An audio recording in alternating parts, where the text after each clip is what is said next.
Economics में आज हम लोग न्यू चैप्टर स्टार्ट कर रहे हैं, ठीक है, जिसका नाम है हमारा chapter 12 environment and sustainable development. ठीक है, अब इसके हमारे लर्निंग ऑब्जेक्टिव क्या क्या है इसको समझ लेते हैं। Concept of environment, significance of environment, two basic problems related to environment, problem of pollution, problem of excessive exploitation of natural resources, causes of environmental degradation, state of environment in India, sustainable development, strategies for sustainable development। Clear है ये सबको? तो ये हमारे learning objective हैं आज के chapter में। चलिए, इजी चैप्टर है, इसको फटाफट हम लोग कवर करते हैं, आगे बढ़ते हैं इसमें। ठीक है, चलिए सबसे पहले हम लोग बात करते हैं कॉन्सेप्ट ऑफ एनवायरनमेंट की।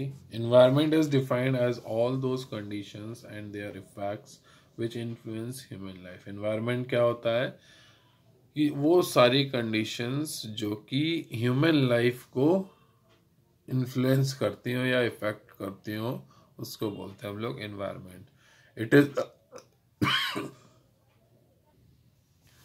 It is the sum total of surroundings and the totality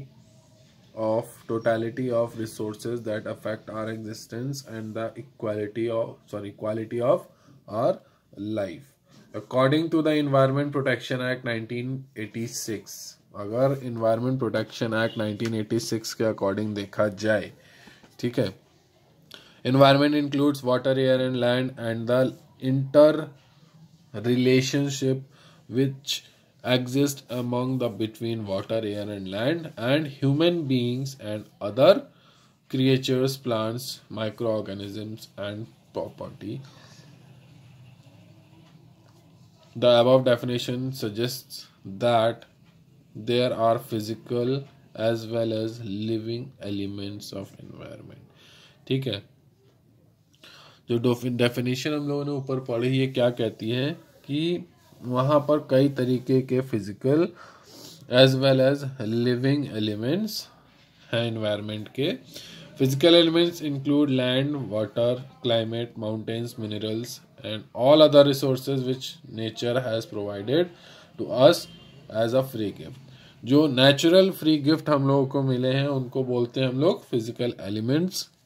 ठीक है, आगे बढ़ते हैं। इसी में जो लिविंग एलिमेंट्स होते हैं उनमें क्या क्या इंक्लूड्स होते हैं? All kind of living creatures like plants and animals which impact human life. तो लिविंग एलिमेंट्स में क्या क्या हो गया? हमारे जितने भी प्लांट्स हो गए या जो एनिमल्स हैं जो कि हमारी ह्यूमन लाइफ को इम्पैक्ट कर रहे हैं। ठीक है, आगे बढ़ते हैं हम लोग। अब बात करते हैं सिग्निफिकेंस ऑफ और फंक्शंस ऑफ एनवायरनमेंट। क्या फंक्शन होते हैं एनवायरनमेंट के? Following observation highlight the significance of environment. जैसे environment offers resource for production. ठीक है, environment includes physical resources which are available to us as free gift of nature. जो environment होते हैं वो क्या, इसमें क्या इंक्लूड होता है? जो भी फिजिकल रिसोर्स होते हैं जो कि हमको as a free gift of nature available रहता है। These resources are use as input for production. ये जो रिसोर्सेज होते हैं इनको कैसे यूज करते हैं हम लोग? As a input for production हम लोग यूज करते हैं। In fact production is simply the process of conversion of natural resources into useful thing. ठीक है, जो प्रोडक्शन होता है ये क्या होता है? एक ऐसा प्रोसेस होता है जो नेचुरल रिसोर्सेज को यूजफुल थिंग में कन्वर्ट करने को बोलते हैं। ठीक है, अब आपके लिए पॉइंट ये है कि ये जो हमारे पास renewable and non renewable source हो, इनको आपको पढ़ना है। ठीक है, आगे बढ़ते हैं हम लोग। नेक्स्ट पॉइंट जो है हमारा वो है एनवायरनमेंट सस्टेन्स लाइफ। जो एनवायरनमेंट होता है इसमें क्या होता है? लाइफ होती है। ठीक है, environment sustains life. Environment include sun, soil, water and air which are essential ingredients for the substance of human life।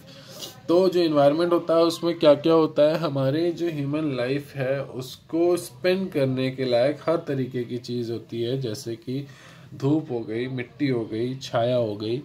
ठीक है, पानी हो गया, हवा हो गई, इस तरीके के जो इंग्रेडिएंट्स हैं वो ह्यूमन लाइफ के लिए बहुत ही ज़्यादा ज़रूरी होते हैं, जो कि इन्वायरमेंट में प्रेजेंट होते हैं। Absence of these elements of environment implies the end of life. अगर इनमें से कोई भी ये जो एलिमेंट्स हैं ये इसमें अवेलेबल नहीं रहेंगे तो इसका मतलब क्या होगा कि वही हमारी लाइफ का खात्मा होगा। ठीक है। Environment assimilates waste, production and consumption activities generate waste.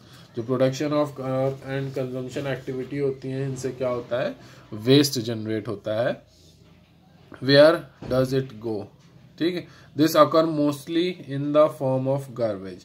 ये जो होता है ज्यादातर गार्बेज के रूप में ही मिलता है।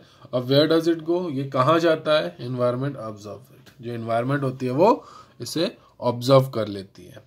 ठीक है, आगे बढ़ते हैं इसी में।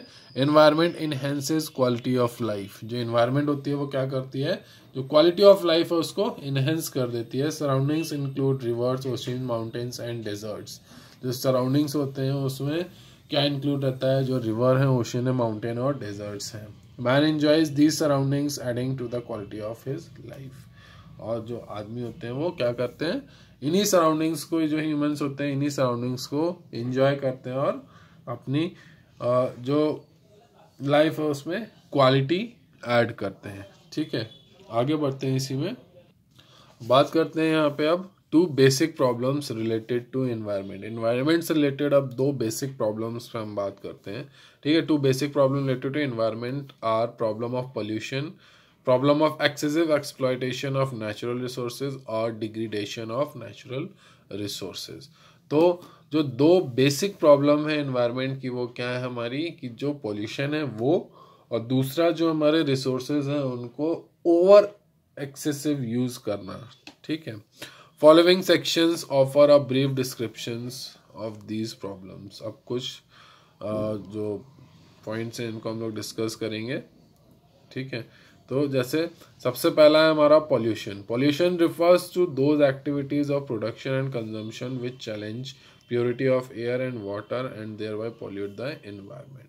पॉल्यूशन उसको बोलते हैं जो कि प्रोडक्शन एंड कंजम्पशन एक्टिविटी के थ्रू जो चैलेंज दिया जाता है, चैलेंज मिलता है, या जो एयर और वाटर की जो प्योरिटी होती है उसको ख़त्म होने लगती है, उसको बोलते हैं हम लोग pollution.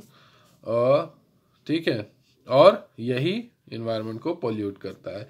It is a serious emerging challenge related to the process of growth. ये जो ग्रोथ के लिए क्या है, बहुत ही ज़्यादा सीरियस चैलेंज, उभरता हुआ सीरियस चैलेंज है, particularly related to process of industrialization. और पर्टिकुलर अगर देखा जाए तो इंडस्ट्रियलाइजेशन की वजह से और ज़्यादा बढ़ता जा रहा है। Pollution has 3 forms. जो पोल्यूशन होता है वो 3 तरीके का होता है, air pollution, water pollution and noise pollution.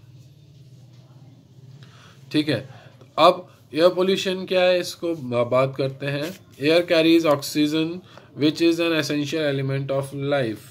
हवा में क्या होता है, एक गैस होती है जिससे हम लोग सांस लेते हैं। ठीक है, जिसको कि हम लोग बोलते हैं ऑक्सीजन। ठीक है, अब ऑक्सीजन क्या है, अगर ऑक्सीजन की कमी हो जाएगी तो हम सांस नहीं ले पाएंगे। इसीलिए कहा गया है कि जो ऑक्सीजन है वो क्या होती है, एक एसेंशियल एलिमेंट होता है हमारी लाइफ का। Pollution of air implies pollution of an essential element of life. अगर एयर पॉल्यूट होगी तो हमारी लाइफ भी, जो हमारे एलिमेंट हैं लाइफ के, वो भी पॉल्यूट होंगे। Accordingly quality of life is impaired, और इससे क्या होगा, जो हमारी क्वालिटी है लाइफ की वो भी इफेक्ट करेगी। What cause pollution of air. अब air pollution occurs owing to the presence of pollutants in the air। जो एयर पोल्यूशन होता है वो किससे होता है, जो पॉल्यूटेंट्स होते हैं एयर में जो प्रेजेंट होते हैं उनसे होता है। These pollutants may be poisonous gases like ozone, और these may be suspended particles of materials. ठीक है, अब इसमें क्या क्या हो सकते हैं, कोई भी पॉइजनस गैस हो गई जैसे कि ओजोन। ठीक है, और these may be suspended particles of materials. ये क्या करती हैं, जो मटेरियल्स होते हैं पार्टिकल्स उनको सस्पेंड करती रहती है। ठीक है। Following factor contribute to air pollution. अब कुछ फैक्टर्स हैं जो कि एयर पोल्यूशन में कंट्रीब्यूट करते हैं, जैसे कि smoke emitted by the industries particularly those using coal as an energy.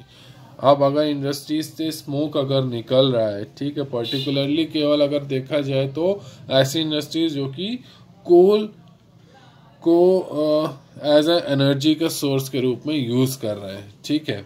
Poisonous gases emitted particularly by the plastic and leather industries. अब ऐसी लेदर या प्लास्टिक इंडस्ट्रीज जिनसे पॉइजनस गैसेज निकल रही हैं, ठीक है, in the process of chemical treatment of the material के केमिकल ट्रीटमेंट पे, तो उससे भी हमारी एयर पॉल्यूट होती है।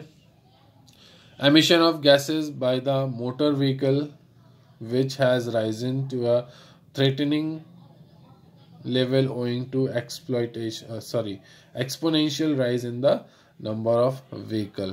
अब ये जो व्हीकल हैं, जब हम लोग गाड़ी चलाते हैं तो उससे भी कुछ गैसेस निकलती हैं, ठीक है, जिससे कि हमारी एयर पोल्यूट होती है। और आप देख ही रहे हैं कि प्रेजेंट टाइम में किस तरीके से या कितनी तेजी से नंबर ऑफ व्हीकल्स बढ़ते चले जा रहे हैं। तो आज की वीडियो में हम लोग इतना ही देखते हैं, आगे हम लोग नेक्स्ट वीडियो में देखेंगे।